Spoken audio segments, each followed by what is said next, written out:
People are hurting because the rent is too high, gas prices are too high. They're thinking about health care, access to health care in our Black and brown communities. A disputed Senate seat in a nasty race.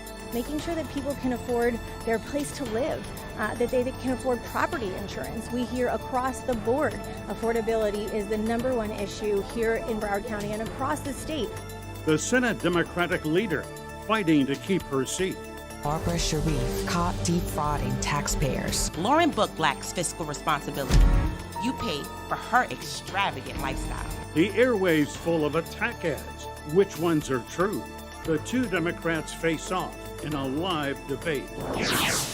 Changing faces on the Miami-Dade Commission. Commissioner Souza, term limited out. Who will replace her? Senator Rubio.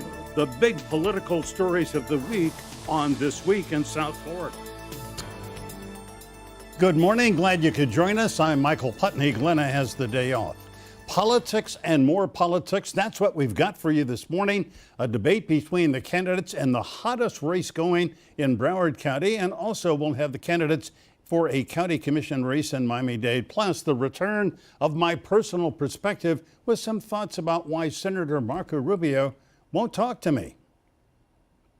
But we begin with the Democratic candidates for the state Senate in newly drawn District 35, that is most of western Broward. Two veteran politicians are vying for the nomination. State Senator Lauren Book, the current Senate Majority Leader, and Dr. Barbara Sharief, a former Broward Commissioner and Mayor. This is the marquee race in the Broward primary ballot. Everybody can vote since there are no Republicans running. So let's get going and get the candidates. Here they are. Well, this is the district. Here are the candidates. On the left is Senator Lauren Book. On the right is Dr. Barbara Sharief. Ladies, good morning. Great to see you. Good morning. We're so glad you are here. Let's go briefly through the rules of this debate. You're obviously not behind lecters, but it will be a debate as best we can bring it off. I will ask questions, simple, direct questions. One of you who I ask will have 45 seconds to answer. Your opponent will have 25 seconds to rebut or respond, and you will get to make a closing statement. But we're going to start with one of my questions. And Ms. Sharief, this first one is for you. I was there when you announced your candidacy, and you basically accused Senator Book of being something of a carpetbagger coming down to a southern part of Broward County, where you have served for years, lived for years. But she's not doing anything illegal or unethical running in Senate District 35, is she? I didn't say that. I didn't say she was doing anything illegal or unethical. She's doing what she wants to do. Right. But you were sort of saying, as I heard it, and I was there, what you were saying was, this is my territory. I know the constituents. They know me. And she used to serve in another district further north. So what I said is that this is a opportunity for minority access. I've been living in this district for 21 years and served it for 13. And what I was responding to was Senator Book's accusation that my running in this race would hurt somehow the Democrats. And I feel like I have a right to run in a seat where I've represented. And so that's why I'm running. Yeah, well, absolutely. You have a right, and you are a veteran politician. You served on the Broward County Commission. Twice you were mayor. Senator Book, let me ask you about, obviously, as we all know, politics in South Florida is a contact sport, so it can get rough. You have been running an ad, or your political action committee, about Ms. Sharief, in which we just saw a bit of it. It says she cannot be trusted, and it also, one of these ads, says that she essentially stole hundreds of thousands of dollars in Medicaid money, overcharging for medical services. She is the owner of a Medicare, a medical provider. But she didn't steal any money. That was a civil matter, and she paid it back. What's the big deal? I think it is a big deal. I think when it comes to running a business and making sure that you're using taxpayer dollars to care for those that are most vulnerable among us, low-income families and children, you need to be very, very careful about the way that you spend that money.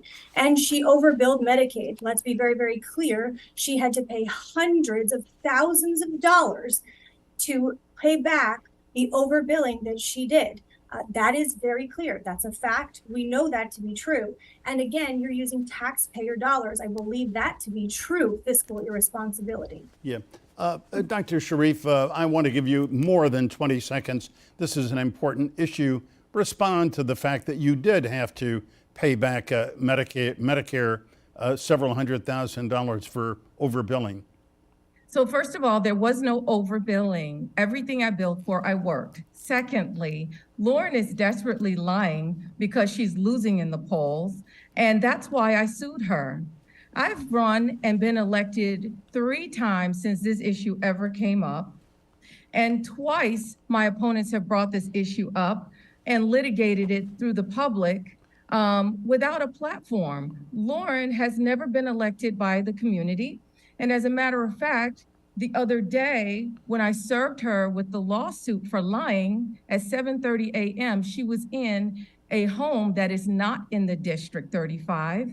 And, I think that this is just something to kind of keep detracting from the true issues at hand, which is what are we going to do for District 35? All right. Senator Book, do you have a response to that? I do. And I want to be very, very clear. Number one, if several opponents have brought this up in campaigns, that means it is a true issue and something that my opponent needs to answer for. Again, she continues to obfuscate the truth and try to point fingers in other places. You're right. There was a lawsuit filed. I was served. It's a frivolous lawsuit, one that has been filed in similar races in Broward County when the opponent in that race isn't doing very well. What I would say is this: every single headline and an issue that we have talked about in our ads on TV that came from our campaign are backed by facts. And number two, I'm caring for a father who is still battling cancer, coming out of that, and 2 young children. I don't need to live in the district until November. I have a home in Davie. I have lived in this community since I was very, very young. I have continued to do so. Republicans drew me out of my current Senate District 32, by 4 blocks because I am the leader of the Democrats. That's what happens when you're in leadership. All right.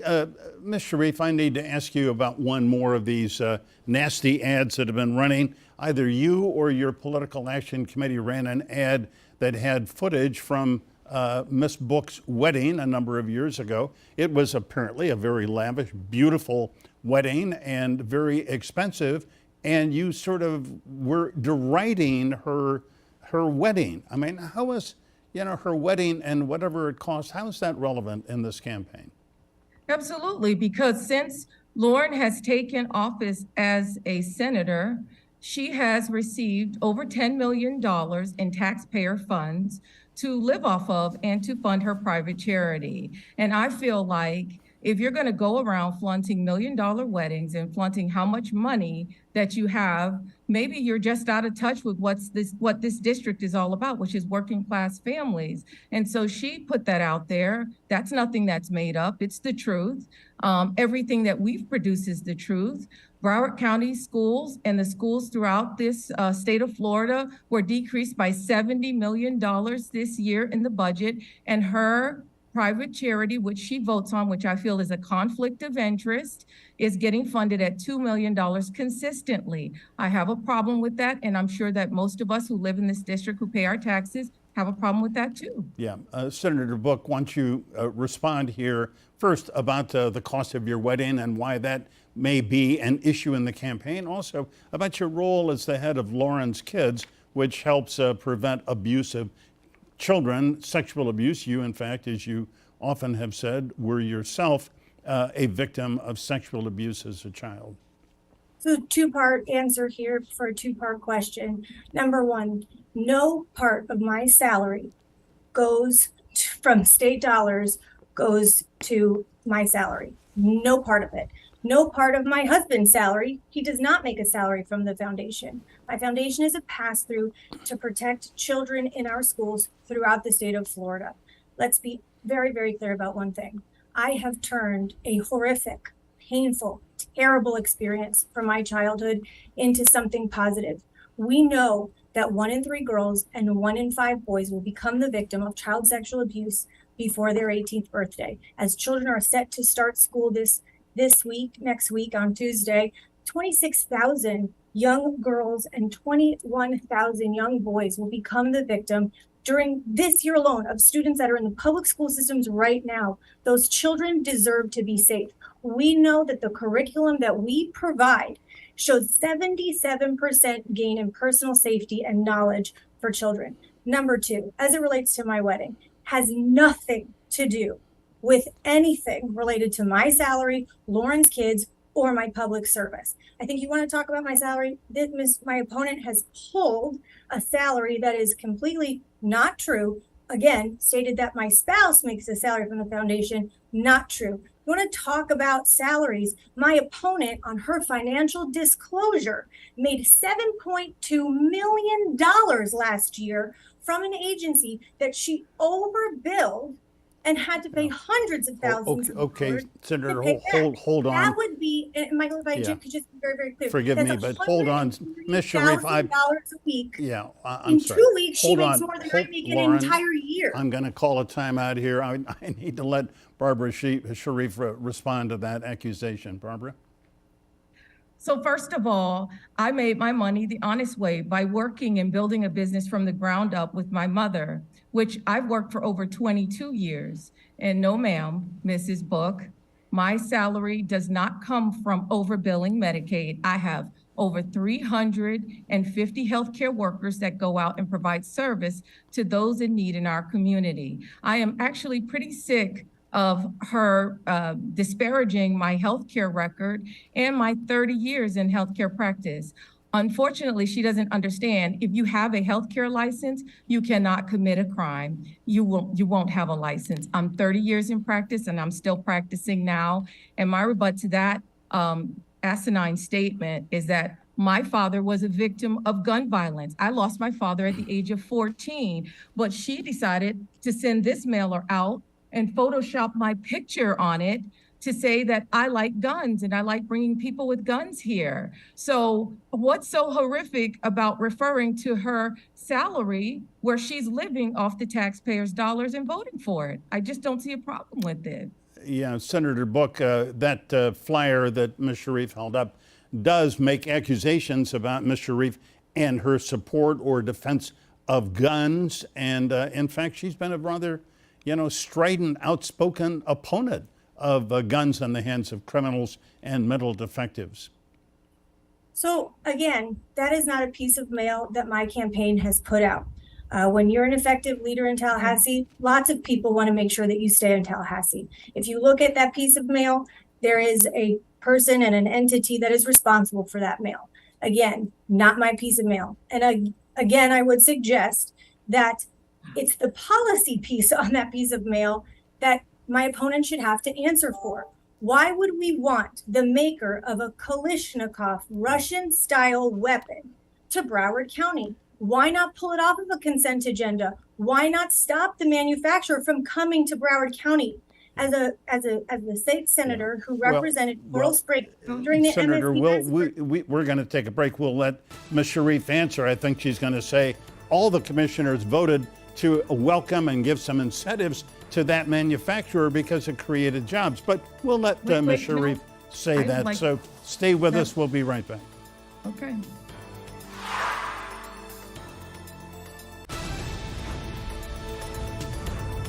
On this Sunday, on This Week in South Florida, a very robust debate with Dr. Barbara Sharief and with Senator Lauren Book. Dr. Sharief, let me give you about 20 seconds if you would like to comment about your vote that helped subsidize the Kalashnikov manufacturer to come into Broward County.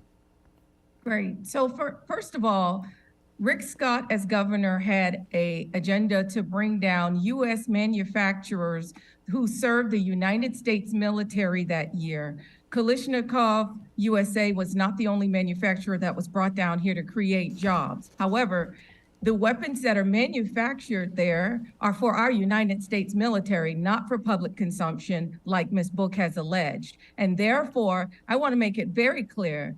I voted for that because I love our military. Our military provide us the freedoms that we have today, and will continue to do that. And they have to manufacture somewhere, and they're in the United States. That company says Kalashnikov USA. Secondly, all right, I think your 20 seconds Barbara, forgive me, I think it's up. Okay. And I want to move on to a question for Senator Book. Senator Book, you've been criticized by Ms. Sharief and also some other pro-choice Democrats because in the legislature, when the Senate was voting on that 15-week abortion bill, there was an amendment which you supported to exempt women for rape and incest, to allow them to have abortions if they had been victims of rape or incest. And you did not call for a vote on the record, a record vote where the Republicans or anybody else had to put their yes or yay or no on the record. Why did you not press for that? Thank you so much for the question. And Michael, actually, you and I have talked about this. My opponent has been talking about this since she kicked off her campaign, trying to confuse the public with rhetoric and, again, obfuscate the truth, either pretending that she doesn't understand the process or she simply doesn't understand the process. That was my amendment, not an amendment from somebody else that I was supporting. It was my amendment that I introduced 3 times as a survivor of childhood sexual abuse and of a gang rape. I discussed that openly on the floor for the first time, begging and pleading with my colleagues to come along and give survivors of sexual assault a little bit more time. The reality is, again, introduced that amendment 3 times, called for a roll call vote in appropriations, which had more members on that committee than half of the body, and then on the floor tried very hard. Let's be also very clear about one thing. You're on one side of this issue or you're not. You're for women's rights or you're against them. You know the math, Michael, in Tallahassee. There are 15, at that time, there were 15 Democrats and there were 24 Republicans. Right. We were never, ever going to get that amendment passed. Right. Or well, then the question, if I can really quickly. Senator, the question becomes, we know that the majority, the Republican majority, was not going to accept your amendment. But isn't there some political worth to sort of getting their opposition on the record? And we did. And their opposition was, again, voting for the piece of policy without the exemption. Again, Planned Parenthood, Ruth's List, Emily's List, which my opponent likes to point out supported her in her congressional race, but had a choice in this race, and they chose me. Why? Because they know that I'm a fighter and that my leadership is effective. I want to point out one other thing. The only thing that could change this piece of policy and others just like it is bringing more Democrats to Tallahassee. And what did my opponent do? Go on the radio and talk about how I'm the Democratic leader and I should be, and somehow we should be supporting Republicans in this race. What side is she on? We need to bring more pro-choice women and Democrats to Tallahassee to stop policy. Well, let's give Dr. Sharief a chance to respond. I know you have many things to say here, Barbara. What are they? Well, first of all, for far too long, people in Tallahassee have been voting against women. We need to hold them accountable by making them expose themselves. And as a woman, you die on that sword. I think that she should have made them go on the record and call for a hand vote, not for them yelling out yay or nay. And additionally, I didn't go on the radio and say any of that, but I think she's feeling a bit defensive because I'm telling the truth. As a Democratic leader of the state Senate, I would have held women's rights against all odds. I would have fought against them. And I don't care how many of them are stacked against me. You don't sacrifice women's rights to shelter people who don't support women. We put them in office. Fight for us. Yeah. All right. Senator Book, needless to say, trying to get your agenda, the Democratic agenda, passed through a Republican-dominated Senate and House in Tallahassee is just almost an impossible job. Now, one bill that you did get passed, and more power to you, is a bill that says that diapers cannot be taxed. And for young mothers, young families, that's a good thing. But is that your only bill? I mean, is that the only bill that you've gotten passed? No, we have, and I have worked extremely hard in my time in the legislature. I've been able to expand Medicaid twice for postpartum moms and babies for a year instead of 6 weeks. We've been able to get donor breast milk covered for For first responders, making sure that their mental health was covered without a co-occurring physical injury. We were able to ban seclusion and restraint in classroom for children with exceptionalities across the state of Florida. We were able to attack fertility fraud and make sure that those that were taking advantage of women in the most vulnerable of times were being cared for. Sexual assault crimes, you name it, we've really worked very, very hard in our time to make sure. But I also want to point out the Marjory Stoneman Douglas massacre that happened in our community. I worked in a bipartisan fashion to pass more gun safety legislation than had ever been passed in 20 years in Florida, because I worked along with my colleagues on the other side of the aisle to do so. I currently continue to serve on the Marjory Stoneman Douglas Public Safety Commission to make sure that the terrible, horrific things that happen in our community never, ever happens again. And the last bill that I'm extraordinarily proud of is the prescription drug repository program. We talk a lot about affordability and healthcare, and I do hope we're going to get to continue to talk about some of the issues that are truly important to Broward County residents, because it's not about fighting against my opponents, fighting for the Western Broward County people that we're hoping to serve here, but making sure that those who can hardly afford prescriptions have access to medications. Okay, And so I've worked very hard in my time. I beg your pardon. We are out of time for this segment. Barbara Sharief, you'll get a chance to respond when we come back. Everybody, keep your places.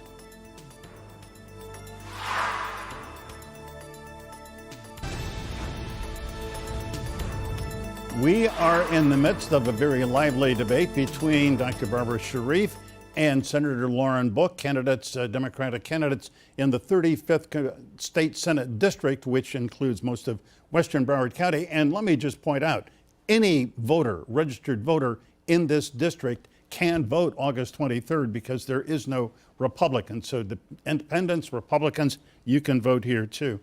Let's move on, if we can, to the really big issue in your district and in the state, which is affordability and the high cost of living. Even though this is a fairly affluent district, people are struggling to pay the high cost of food, of rents, and even though gas has come down, still costs $40 or $45 to fill up your tank.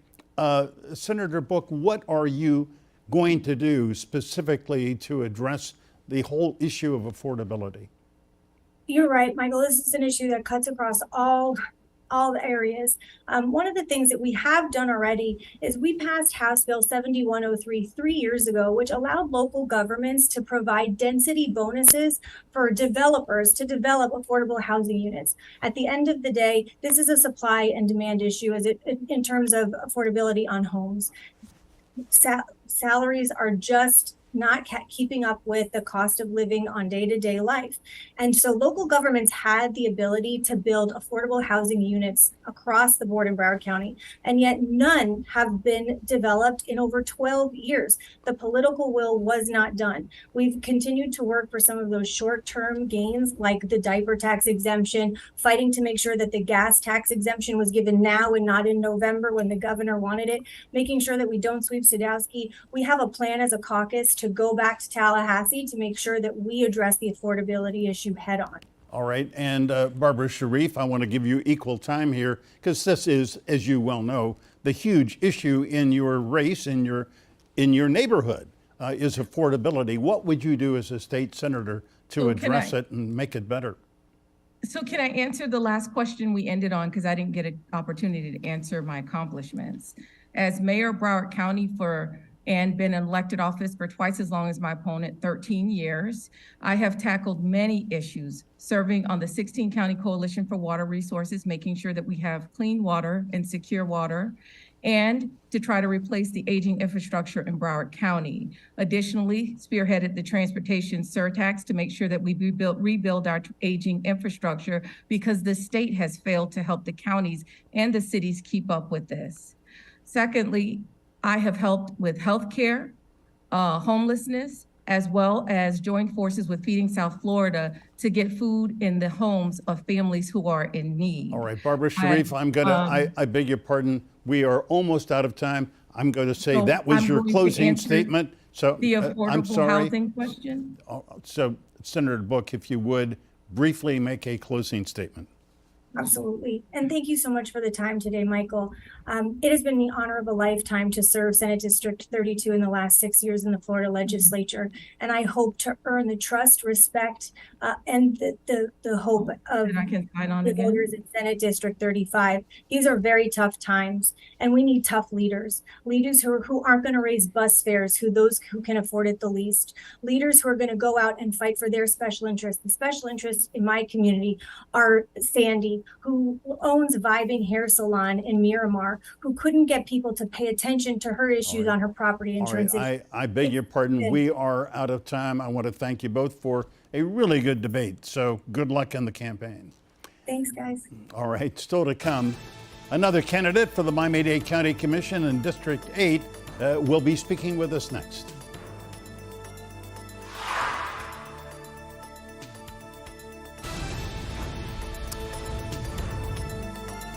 The primary election is just 9 days away, but voters are already casting their ballots by mail and at early voting locations across South Florida. In Miami-Dade, one of the most closely watched local races is for the Miami-Dade County Commission in District 6. This is what District 6 looks like. It takes in West Miami, suburban areas down to South Miami, as well as Miami International Airport and that Mel Reese Golf Course area where the city of Miami wants to build a big soccer stadium and office complex. This district has been represented for more than 20 years by Rebecca Sosa, but she has been term limited out and 4 candidates have stepped forward to try to claim the seat. The candidates are Jorge Force, a Coral Gables City Commissioner, Daniel Fernandez, a software company owner, member of the Miami-Dade Republican Executive Committee, Victor Vazquez, a member of the Miami Springs City Council, a longtime educator as well, and Kevin Marino Cabrera, a Coral Gables marketing executive who was the Florida campaign director for Donald Trump 2 years ago. We have 2 of the 4 candidates with us live this morning. Daniel Fernandez just dropped out, but we are happy to welcome the gentleman you see here, Jorge Force, the Coral Gables Commissioner. Jorge, good morning. Glad to see you. Good morning, Michael. How are you? Thank you for having me. Well, I'm very glad. Commissioner, you have been endorsed by Rebecca Sosa, wonderful person, served well for over 20 years. But of course, it's going to take more than her blessing to get elected here. What is your main issue? Why do you think you are the best candidate here? Well, I think, Michael, I'm the one that has experience, truly, in governing on a local level. With me, you don't have to wonder how I'm going to govern or legislate. I've been doing it already now for 3.5 years. I've shown myself to be a voice of reason, somebody concerned with the issues that truly matter to District 6 in our immediate vicinity. I also have no special conflicts or conflicts of interest, Michael. I noticed you mentioned that my main opponent, Kevin Marino Cabrera, represents that he's a marketing executive, when in fact, he's a lobbyist, a career lobbyist. That his financial disclosure will show that all his income comes from that activity, and that he's, until very recently, registered as the registered lobbyist on behalf of numerous companies trying to obtain multi-million-dollar contracts from Miami-Dade County. I think my ability as a private attorney during my private life to come into the county commission as I have on the city commission of Coral Gables allows me to keep my career privately and my public service in 2 silos and not be able to, I should say, place the interests of the residents first. All right. Well, we understand, and I have to point out that we invited Mr. Cabrera, tried repeatedly to get him to take part, so he was not reachable, never called us back, so he is not here to defend himself. As long as he registers as a lobbyist, that is a legal profession, may not always bring glory to the lobbyists. But anyway, I need to ask you about the urban development boundary, one of the big issues in Miami-Dade County. As one of 13 commissioners, you would have a vote to either maintain the boundary or allow development beyond it. Generally speaking, are you in favor of maintaining the UDB or moving beyond it? Well, it's difficult to speak about the UDB generally, since the UDB spans across the entire county. Now, every application to expand the UDB, and there have been many in the past, and there was one recently, and there will be more in the future, will probably deal with a different area, expanding in different directions. and much must be considered based on the standards set forth by county law, which is whether it is truly necessary. Yeah. What about this development that has been proposed in Deep South Dade, right off the Turnpike extension, 800 acres for warehouses? It's still sort of in the mix. It's not going anywhere right now, but you may have to vote on it if you become a member of the commission. What do you think how would you vote? It is still in the mix, Michael. And in my opinion, that particular application is not as far along as it really needs to be in terms of being fully baked. There are various questions of infrastructure and necessity, which are, for me at least, and I'm speaking from the outside looking in, not yet being there on the dais, but it has but several questions that are still unanswered for me. I think that I can see necessity rising to the level that it needs to be for perhaps expansions of the UDB, not the entire UDB, but small sections of it. But what I always tell folks is that my platform speaks to it as a family first platform. The way to really my heart on that in the future, and again, every application to be considered on an application by application basis, is that eventually we will find ourselves in a situation where we may need to fill in certain enclaves of that UDB for single family residences. Right. Now, with respect to the necessity of industrial and 800 acres of it in that particular area, I have not been, at least at this time, and I don't have the benefit of being briefed to the level that the sitting commissioners do, found myself to be in a place where I'd be willing to seriously consider that at this time. Now, necessity is something that changes every day. Something that is not quite necessary enough today may become necessary a year from now. Yeah. But that's why we have to take a very close look at it. It's not, and expanding the UDB by all means is not something that should be taken lightly. Yeah. All right. We have about a minute left, but I need to ask you, you have been briefed on a whole issue of increasing density along rail lines, along Metro Rail, and the city of Coral Gables obviously has Metro Rail running through it, and county planners say one way to provide affordable workforce housing is to build it along those public transportation lines. Where do you fall on that issue? So the concept makes perfect sense that you increase density along our rail lines to promote transportation, reduce traffic. However, I was very involved in what the plan you're referring to as the rapid transit zone concept, was very involved with it on the city side. And my biggest problem with it was that it sort of tried to apply a one-size-fits-all approach to increasing density and types of housing along the rail. That plan, I think, works great in certain areas, doesn't work great in others. With the city of Coral Gables, and to Commissioner Gilbert, who was the sponsor of that piece of legislation, to his credit, he listened and he really took a good look at it and met with us on several occasions. In Coral Gables, we were able to show that there has been an increase of density along the rail over the last few years. Sure, anybody driving on US 1 sees the increase in density there.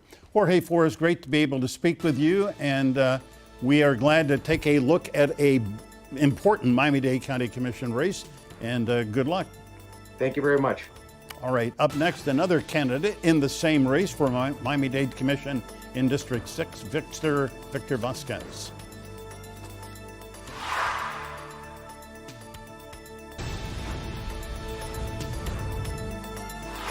We have one more candidate to speak to in this District 6 Miami-Dade County Commission race, and it is Victor Vasquez, longtime educator. We ought to refer to him as Dr. Vasquez. He earned a PhD, and he is also a member of the Miami Springs City Council. Dr. Vasquez, welcome. Great to see you.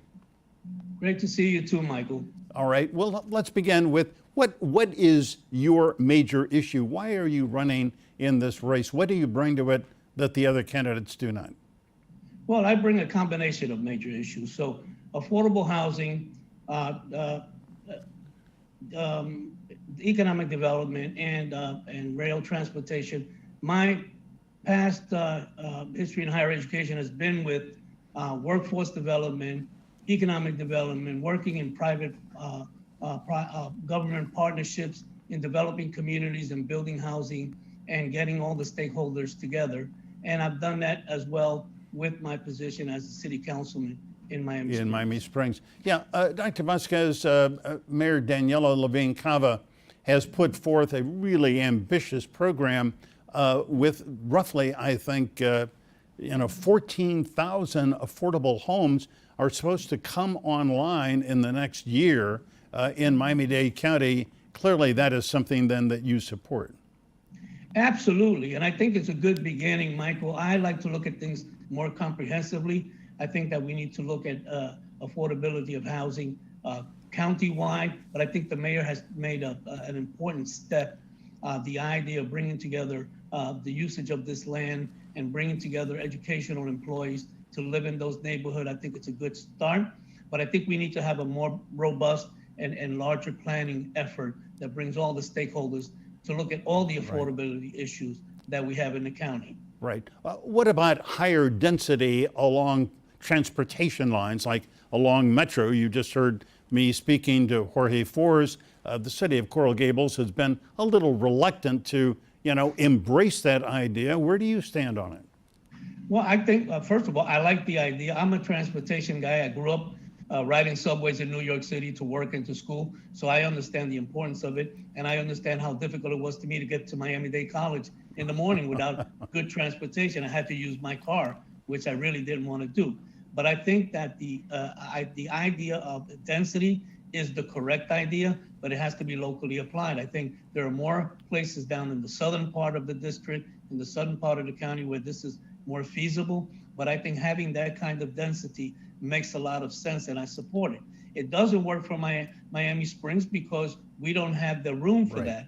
And that was our conversation when Commissioner Gilbert proposed this one corner of Miami Springs that's all single property area, and he understood that we were not, it was not going to work for us. But generally speaking, I'm in favor of it. Yeah. And the urban development boundary line, generally speaking, is that something that you would respect until proven otherwise, or would you maintain it the way it is? I want to keep it the way it is. I'm a little nervous about pushing those boundaries. I'm concerned about our climate.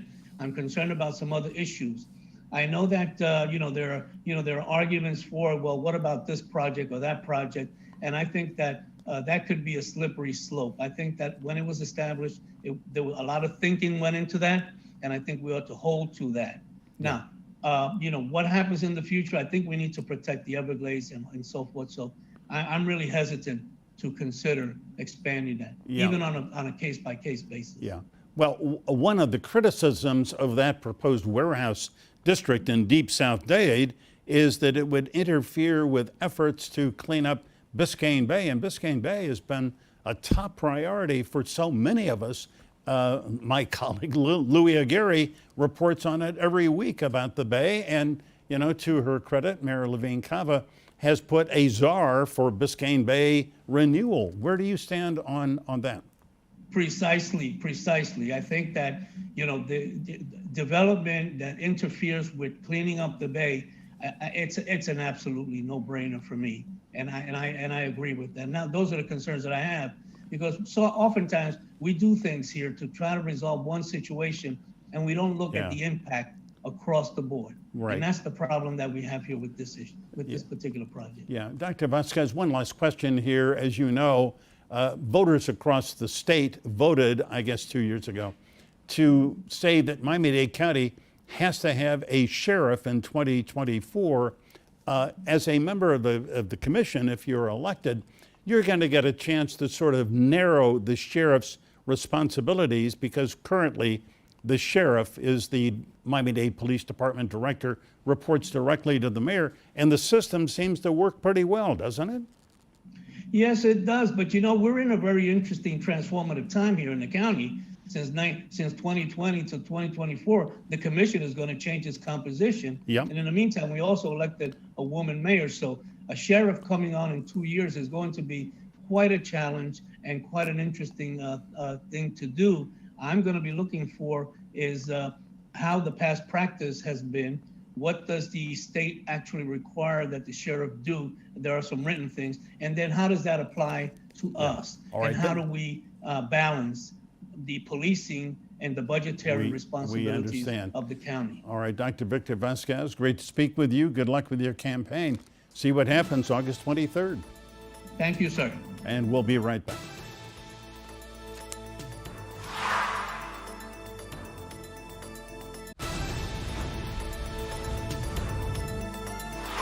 Before we leave you today, a personal perspective about an unsatisfactory encounter I had this week with Senator Marco Rubio. Unsatisfactory because he refused to talk to me. It happened Friday at Moe's Bagels in Aventura. Senator Rubio was invited to speak to the American Jewish Coalition, and Channel 10 was invited to be the pool camera. But they got upset when they learned I would be the pool reporter. Why? Because Senator Rubio apparently thinks I've been unfair to him, that I wrongly said his record of accomplishment is thin. So I was expressly disinvited from covering this campaign stop. Of course, I went anyway because that's what reporters do, especially when a senator is locked in a tough fight to keep his seat, and Rubio is. So you would think he would welcome media attention, but you'd be wrong. He wanted our camera there, but not me. After his talk, Rubio posed for pictures. His campaign wanted our camera there, but not my questions. Senator Rubio's staff tried to block our way. Well, I'm going to put you out of the way if you don't move. Senator Rubio? But Rubio wasn't talking, at least not to us.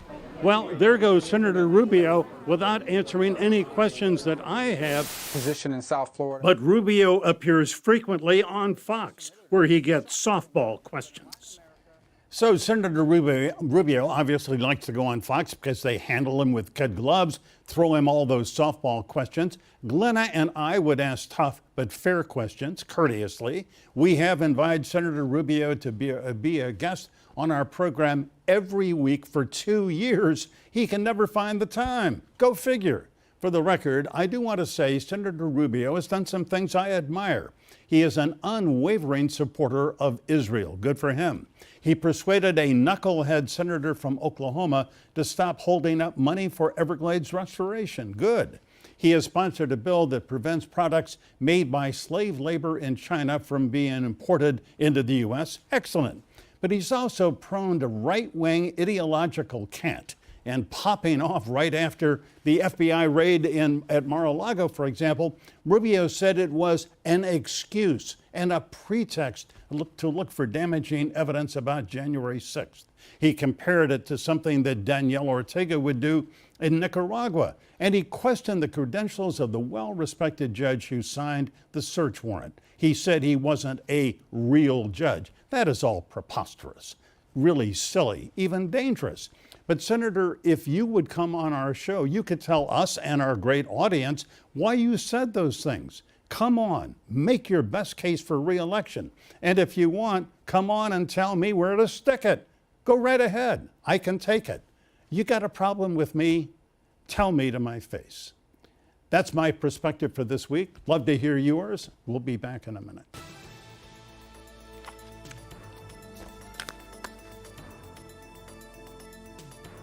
Well, that is the end of our show. I want to say thanks for being with us. You can listen to the interviews and everything on This Week in South Florida, the podcast. Scan the QR code on your phone. It'll take you right to the This Week in South Florida section. And as we always say, thanks for being here. Stay informed, get involved. Have a great Sunday.